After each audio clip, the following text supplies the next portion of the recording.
Everybody's got a story. You just have to listen. And I'm Joe Pardavila, and this is Good Listen. And back when I was 17 years old, I had the honor of strutting down the runway of the North Arlington High School fashion show held at the luxurious Fiesta Wedding Banquet Hall on Route 17 in Woodridge, New Jersey. Now, my modeling career was brief and forgettable, but my guest today has just embarked on an unforgettable journey. Her name is Culliper, and at the age of 35, she's become a runway model. But there's more to her story than just the runway. Allie, welcome. Thank you. Nice to be here. I'm so glad you're here because the reason I want to talk to people on this podcast is I'm impressed by how they have their shit together. And if anyone follows you online, they see like this girl, she's got life on lock. She's got a lot going on. She's a businesswoman. She's a model. She seems like she's living a great life. So let's start with that. What's the secret to Allie Culliper? How is it all smoke and mirrors, Allie, or are you really in like your full beta mode here? It's taken me 35 years to get here, so I would say a culmination of different things. I'm most successful when I'm doing a lot of things, right? So I really like to be engaged. And if I'm not, so kind of both ends of the spectrum, right? If I'm either not engaged or I'm fully engaged in a lot. So I guess, what you see on social media is definitely me. I've recently, it's taken a couple of breakups. I feel like a lot of artists, right, get their inspiration from sad or difficult events, right? And so, I've had a couple of events that have like catapulted me into transitioning into more of like an artistic side of me, hobby wise. Oh, that's awesome. And so, what came first for you? Was like the business side, or was it like did the modeling and the artistry come in later? How did you find that? Because me, I was like, when I was a little kid, Allie, I only dreamed of being in show business. I didn't know about anything else. I want to be in it. And so, I ended up interning at a radio station, spent 24 years working at a radio station in New York. So it was like, I got to do basically what I dreamed to do. I wanted to be the next David Letterman. It didn't work out. It's too late for me now. But like, I wanted to be in entertainment. So when you were growing up, what were your sort of like hopes and aspirations? Yeah, well, first of all, Joe, it's never too late, okay? Don't give up. Growing up, I would say at my core, I'm artistic, so I went to school of the arts for theater in middle school. I danced in high school for a dance company. I came from a family of artists. My mom was a professional dancer, and so like all of those things were there, and just kind of grew up out of it, went to school, did the thing that we're all supposed to do, get a degree, right, and start a family, and all of those things. So I deviated a little bit, right? And when I first started telling my story about how I got into modeling, I initially kind of started with, it was by accident. But now looking back on it, I think that it was all for a reason. But yeah, so I went through a series of bad breakups and just wanted to try a new artistic hobby to give myself some confidence, right? Self-esteem. And so I saw an ad for a local runway show, a boutique that I shop at in town, just like very low key. It's like, okay, I'll put my name in for it. Now, had you ever done anything like that before, Allie? Had you like maybe just like had a friend who was a photographer, took pictures and upload? Did you do anything like that? Not really. With my family, family photos. Yeah. So not really. It was a little bit out of my comfort zone. I would say dance is probably the closest thing, right? Because you're utilizing your body and movement and that sort of posing, right? So, but I knew someone that was a model, a friend, and was like, hey, do you want to teach me how to walk down the runway for this thing? And within a matter of a month, it turned into me walking in New York Fashion Week. So when I say it happened by accident, I do think that it was all for a reason, but I'm still digesting it. Everything happened so fast. Wow, that is crazy. So let's step back a second. So when you saw this ad, what was Allie Culliper's life like? What were you like normal day job, just a mom? Like what was going on when you saw that ad? Yeah. Yes. Very busy. So I'm still in the defense industry, and that's my bread and butter. But at the time, I just gone through a breakup, so I was needing some self-esteem, right? And figured why not? Thought it would be good for me too, and even in my career in defense, right? I mean, I need to be the best ally, right? So took a chance. And so when you see this ad and you decide to, you ask your friend to just like, what kind of expectations do you have? Because I think expectations are everyone's enemies. They're like, you could either go in with too low or too high, but like, what were you expecting to get out of just applying for this thing? Yeah, zero expectations. Very low expectations. I think it was just an opportunity for me also to like get in shape, right? So I knew if I signed up for something, committed to it, trying to be the best version of me, right? If I told somebody that I was going to do it and went through the preparation, I had to do it. So low expectations, and it surpassed my expectations. It sounds like it. And so do you have any idea what the competition was like? Because that's one of the things that intimidated me. Like open calls, like you hear about these all the day, like 10,000 people showed up for this one part, or we're nationwide casting 100,000 people. So what was?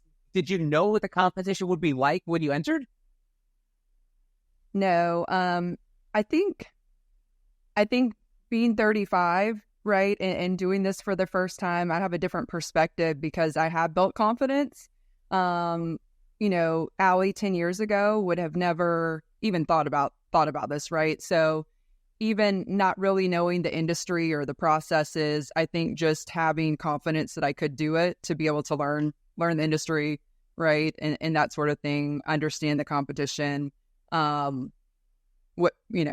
think that helped me probably more than anything, other than, outside of looks. And, I tell people you don't really have to be pretty to model. You have to, I would say the two things: have confidence and have to be well liked. Like, people want to do business and cast people. I'm sure, same thing for you with your line of work, right? Yeah. And it's funny because you mentioned 35. And so I think you probably know this. Most people do. Like, it's a young man's game. Everything is like, we're all living in a simulation of Logan's Run. Like, if you're over 30, they like wipe you out of the room. Like, oh, you're too old for anything. So at 35, how common is that? Like, now that you're in this world of modeling, how common is it for people to start that late in the game? I think now it's more widely accepted. And the brands that I've kind of, I guess, most recently supported are accepting of different sizes, different ages, that sort of thing. So it's definitely becoming more normalized. So one of my favorite brands that I walked for in Miami Swim Week recently was Chrissy King, and she prides her brand on bringing in models that everybody likes, right, and really powerful women. And several of the ladies are older than me and fitter than me and just amazing to work with. So I definitely think that the industry's changing. Oh, that's so cool. And so if we can go back to the when you filled in that thing to go be a model, what did you have to do? And then when you got accepted, we were like, holy shit, now I actually have to go through with it? Was that such a win with such a long explanation where you like just shot like, now what do I do? Yeah, I would say I was excited probably for the first couple weeks leading up to it. So the panic didn't really kick in. We did a couple of rehearsals in Charleston. It was a designer, mainly a group from Charleston that went and walked in New York Fashion Week for the first New York Fashion Week. And so we had a couple of Charleston sessions.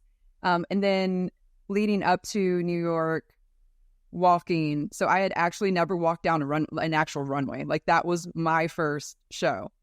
So there was definitely panic when we got there and realized that there wasn't time for the run through. Oh boy.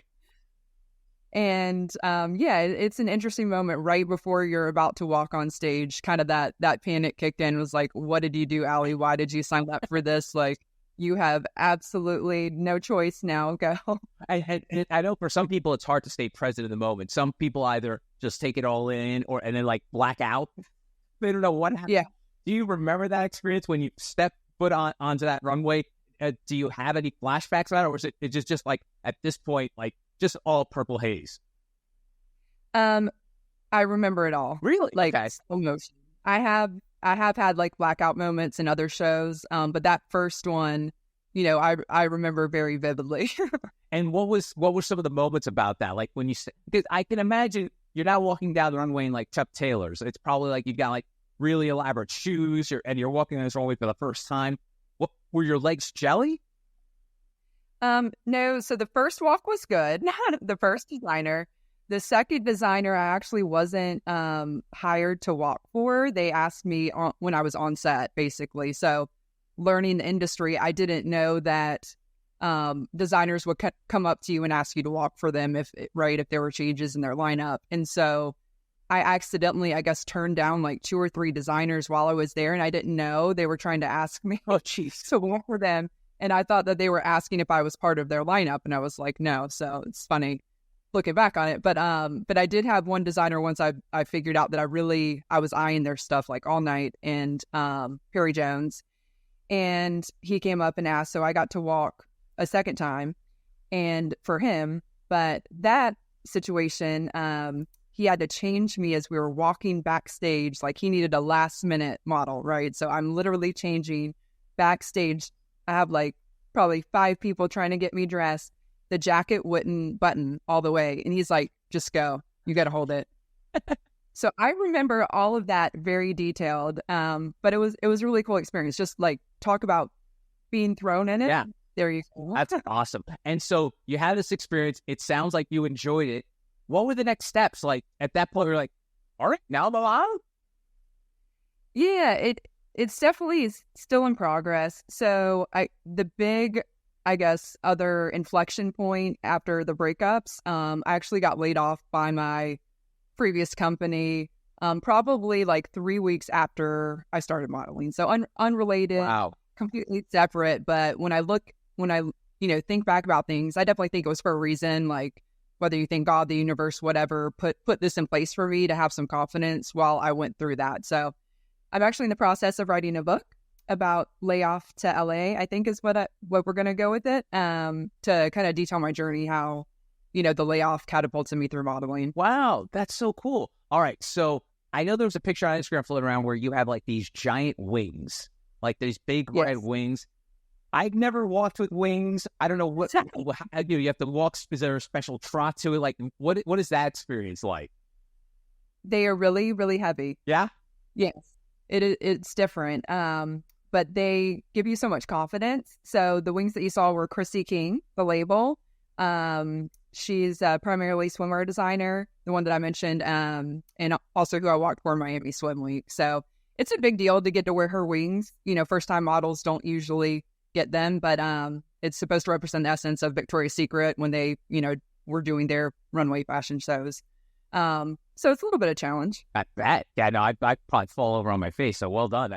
No trips or falls so far during your modeling career. You've only been doing it for a little while, but like, have you had any kind of like embarrassing moments where, because I'm such a klutz, Alan, I'm sure I probably wouldn't survive one walk down the runway. But like, did you have any issues like that? No, knock on wood. Okay. But I would say in daily life, I am a little clumsy, but I think because this is so important, right? I'm like mentally preparing for it. I'm pretty, I say muscle memory is so important, right? You're practicing your walk over and over and over to where, even if you do black out, right, your body's going to know what to do. And so you decide to make this a part of your life. What happens next? Just for folks listening to do you go for an agent at that point and then they get your work? How does it go? Because again, I think we're all familiar with the old 80s, 90s supermodel model of like, you get hooked up to a designer, then you do a campaign or something like that. But like, what's life like for a 35-year-old model in 2024? Yeah, I'm still figuring it out. In terms of agencies, I would say that I've had more success looking for my own opportunities for modeling that resonate with what I'm interested in. Certainly younger models who are 100% dedicated into it and doing it full time. Agencies are definitely of importance for them. But I've had success just, I like fashion. Like, I love fashion. So looking at brands that I like and reaching out to them, and I've kind of been more successful that way. That's so cool. And you're based in Charleston, South Carolina. And, I'm a New Yorker. I know that New York, LA, Paris are big fashion hubs for models. What is geography, or how does geography play a role in models these days? I mean, obviously, I know the virtual nature of being able to do things anywhere, but like, how does the where you live affect, how you're able to proceed in the modeling part of your career? Yeah, I would say that most agencies are pretty flexible coast-wise, right? So being in Charleston, I could get a direct flight to New York or Miami, right? And so it makes it pretty easy where I'm at. I would say I did LA Fashion Week once, but yeah, from coast to coast is a little bit more difficult. Nice. And so you mentioned a couple times breakups, and I don't know how personal you want to get here, but in terms of like, how do people separate life from their work? Because I know for many people, a breakup could just spiral into their professional life and then affect that. People, I think because of the pandemic, we become more empathetic with working with people. Like, we now like care about their feelings, which we took a pandemic to figure that out. But it can have its toll. How did you deal with those, and how did it it sounds like the last one kind of propelled you through your modeling, but like, how did those breakups affect you on a daily basis from all the successes you were trying to attain? Yeah, I think that they pushed me into extreme success. I probably wouldn't have had the motivation, to be honest. So when I started modeling, yeah, a little bit was like a stick it to the exes, right? The couple of breakups that I'd went through. So I'm thankful. I'm very thankful that they happened, and I would never be where I'm at today. Yeah, I was asking you like the sliding doors question. If you were like in a happy relationship where white picket fences, kissing, as they walk in the door, like, do you think if you had any of that, it would have? You don't think the modeling thing would have happened if you had this sort of like perfect home life, so to speak? Absolutely not. Really? I heard that. I mean, I was married for a while. And I didn't really have time for hobbies or anything. I have 2 kiddos. And so just work, take care of the kids. When I went through my divorce, we co-parent the kids. So I don't have them half the time, right? And so it opened up the doors to find things that I'm interested in. That's so cool. And I love the fact that we're kind of more open-minded in 2024 in terms of allowing people to be themselves, but also have a corporate job. So I'm curious, how does corporate world mix with the modeling world? Because, there could be some ultra-conservative people like, oh, God, I don't want to do this model. Well, they're not very smart. So how does, does that ever, do the paths ever cross in terms of like your day-to-day?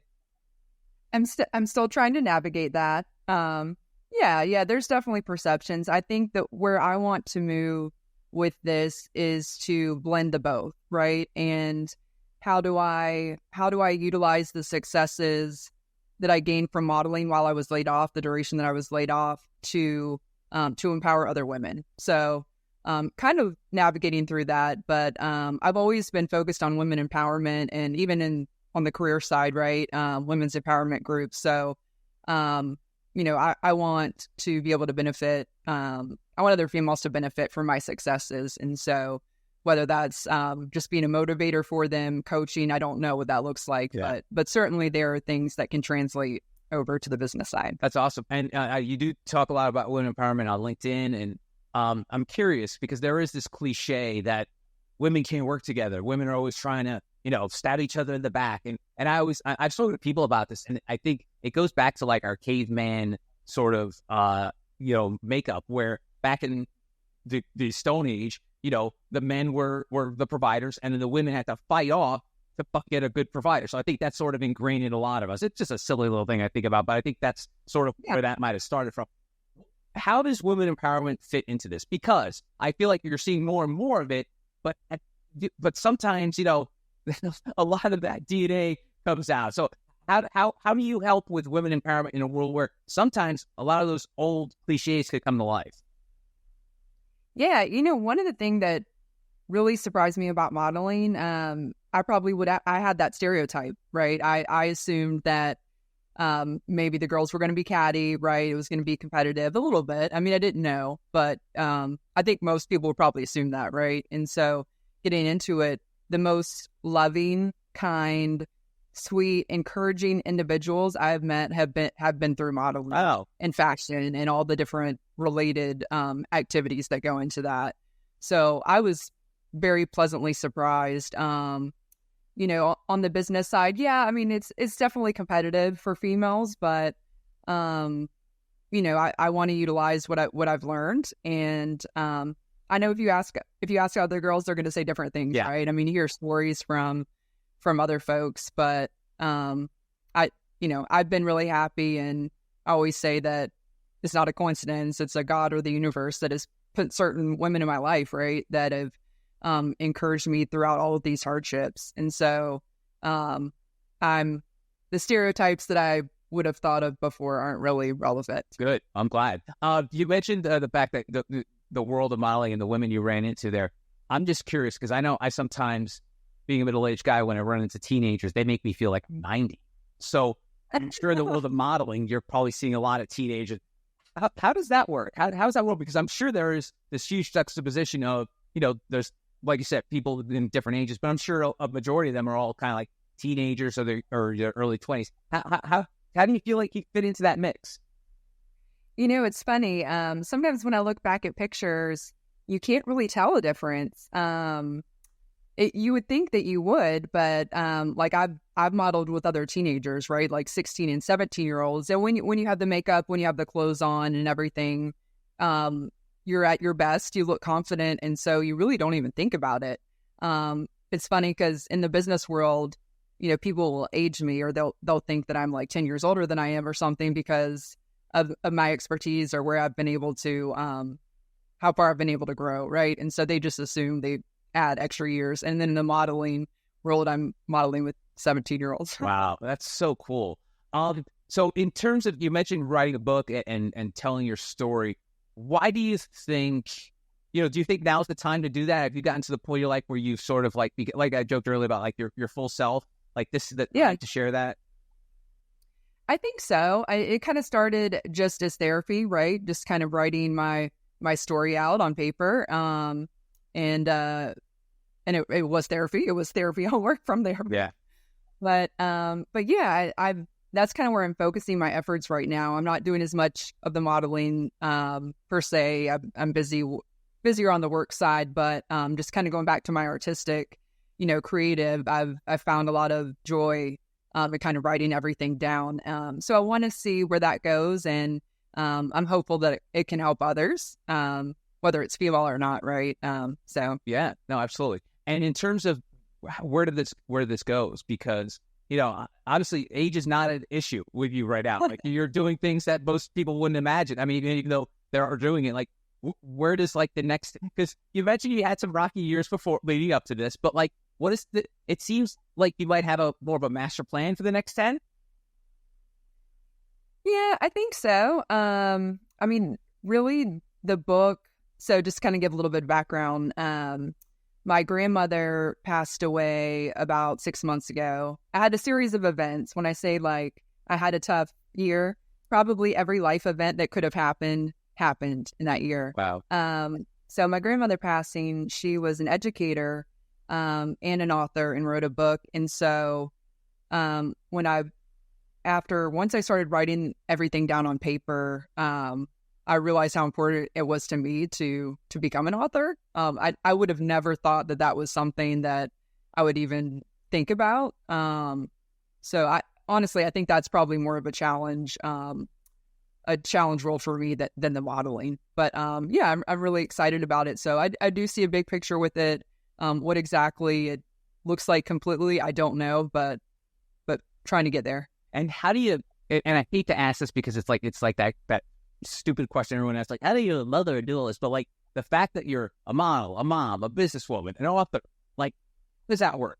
And we started the top out like keeping busy is sort of like your default setting, but how do you make that all work at the same time? I'm crazy. Yeah, I'm crazy. I mean, something has to give, right? Whether it's working out, I mean, I have to flex somewhere in my schedule, but no, I have gone through prioritization in my life and what's important to me, right? So, you know, maybe some of the socializing or, you know, networking events that I didn't need to go to or things like that. Like I've really tried to prioritize what's important to me as best as I can as a mom. Yeah. And it seems like you kind of had a lock on what your life could be now, but you mentioned a lot of the stuff you went through, a couple of breakups. Do you sometimes, like, I don't know, do you internalize it and then be like, what did I do? Is this my fault? Because I think sometimes people be able to take fault, like, it's not the other person. Well, what did I do? Is that something that you had to battle with as you got through to this other side where you're obviously happier and more fulfilled in your life? But like, did you ever internalize and be like, is it me? What's going on? Yeah, I mean, definitely, right? I mean, yes. Kind of where I'm at now, though, I'm thankful, right, that those events happened and didn't work out, because looking back on it, it would have been terrible decisions. Not talking negatively about the ex-husband. This is post divorce, but yeah, just probably not just the place that I was in. Looking back on it, actually, my question is why did I put up with that, right? Like, what was wrong with me to put up with that? So definitely a lot of reflection. That's cool. And what do your kids think of Mom the Model? They're so cute. They're so proud. I would say the biggest thing that I get out of this is being able to tell my kids that Mommy walked in New York Fashion Week. Mommy is 35 years old. Like, we've had a tough year. We've faced some stuff, but your mom walked in New York Fashion Week. Brings me tears thinking about it. But no, they're so cute. They're very supportive. My son, actually, cute story. He stayed up for casting for Miami Swim Week. It was a big deal. I've never been. And so we were waiting. He stayed up late one night with me, like doing the Instagram live for Chrissy King, and stayed up and was so cute. It was like, that moment was just so special. Wow. I mean, it must be great that to have you doing this at this point in life where your kids are old enough to somewhat get it. Because I think if your kids were like toddlers or like 2 years old, they probably wouldn't understand. And in a way, you're sort of implanting the seeds of success into your son, because there's hey, my mom could do this. Age is not a factor. It's just she's grinding her ass off and she's doing this. So what a great lesson you're like leaving your kids, regardless of what happens in the future. Like all these little steps you've taken that I think it's sort of like this ripple effect, like this butterfly effect on your kids' lives. Hopefully, yes, absolutely. Wow. And now that you're in the world of modeling, I joke that like I don't know anything about it, but like, is it what you expected it to be? I know you mentioned the fact that, the women are friendlier than you thought, but like the industry or just the grind of it, because you came from this, white collar world where it was sort of like a meritocracy. If you did well, you moved up in the chain, but modeling, it's a little different. So how did you, we talked about you had zero expectations, but now that you're looking at it, I was like, oh, this is actually a pretty cool place to work. Yeah. I think that my takeaways are related to learning a new industry, right? If I'm just in the business world, if I'm getting up to speed on a new account or a new customer, right? I mean, it takes time, right? There are lessons that you're going to learn, and there were lessons that I learned just through experience. Like, there was no other way to learn them than through experience. You mentioned, or we talked a little bit earlier about agencies, right? So photographers is another subject, right? Like knowing how to negotiate with photographers, doing your research on photographers and brands, right? So I would say I probably wasn't equipped, but just through experiences kind of learned to navigate. Okay. And now what's it like? Because obviously you got the book and you're going to put yourself out in the world. You've been a little more private, but now that you're putting yourself out there on Instagram, you gained a big following. What's it like having this bit of fame now? And like, what is it bizarre that you were like a businesswoman one day and the next thing you're like an influencer? Like, how's it just affected just like you yourself as a person? Yeah, it is weird. I would say the first time like that I realized that I was successful with the modeling, I was at the airport, and I was actually on the way to Miami Swim Week on a Friday, and I ran into one of my followers in the airport, and they were like, they stopped me and were like, Ellie, oh my goodness, are you going to Miami? Like they'd been following my stories and everything, and wished me luck. And Wow. it was so cool. I was like just taken aback. I'm like, is this real? Yeah, you will never get used to that. I mean, I was fortunate to be in radio New York in 20 years, and I was still like, after 20 years, when people ran up and be like, "Hey, I listen," I'm like, "Oh my god, really?" Like, because I think we're so sheltered that we're like, "Does anyone really care about us?" But you'll be shocked to know, it's gonna be wild. And I randomly ask this of people that have a larger followings, but like, what is your DMs like? Is it a weird place? Is it what kind of messages do you get from folks? What is that? What is the IG world of Ali Culliper like? Yes, all things. There's a lot.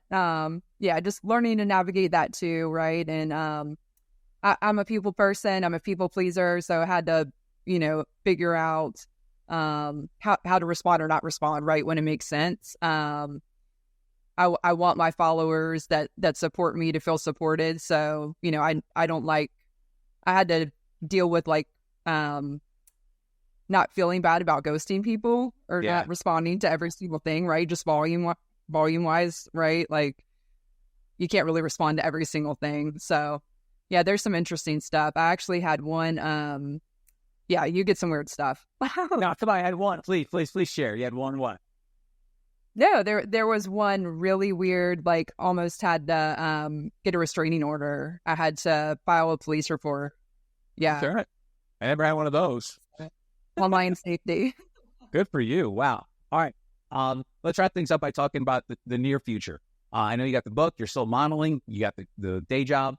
If I were to have this conversation with you 1 year from now, what would Ali Culliper's life look like? Well, hopefully there would be no more significant life events. Right. Okay. Get past that. Like a steady life.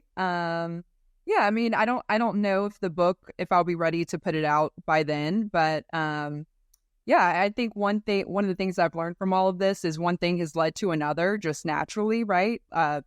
Doing the first audition for that boutique that I mentioned, turning into multiple brand deals and all kinds of things. So yeah, I think there probably will be more, right, with putting my story out there. So I'm looking forward to see kind of what that translates into. Awesome. And last thing, on your IG, on your profile, it says "Saved by Grace." What does "saved by grace" mean to you?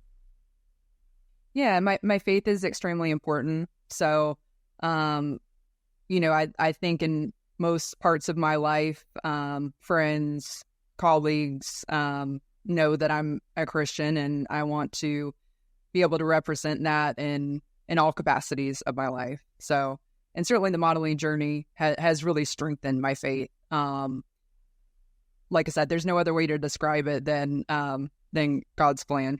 That's awesome. My name is Ali Culliper. If folks want to find out more about you, Ali, where would be the first place to start? I'm assuming it's Instagram, but I'll let you do the talking. Sure, yeah. Instagram's good. Ali Culliper. Find me there. Ali, thanks so much for the time. Really appreciate it. Thank you. Thanks, Jeff. That's today's Good Listen. You can find me on Instagram too, at Joe Pardavila, and on TikTok at jpardavila. If you want to shoot me a note, you can send me an email at joepardavila@protonmail.com. If you're listening to this on Apple or Spotify, please leave a 5-star review. That'd be awesome. And if you're watching on YouTube, click that thumbs up. It's a small gesture, but it really helps the channel. Thanks for spending some time with me today. I will see you next time. Adios.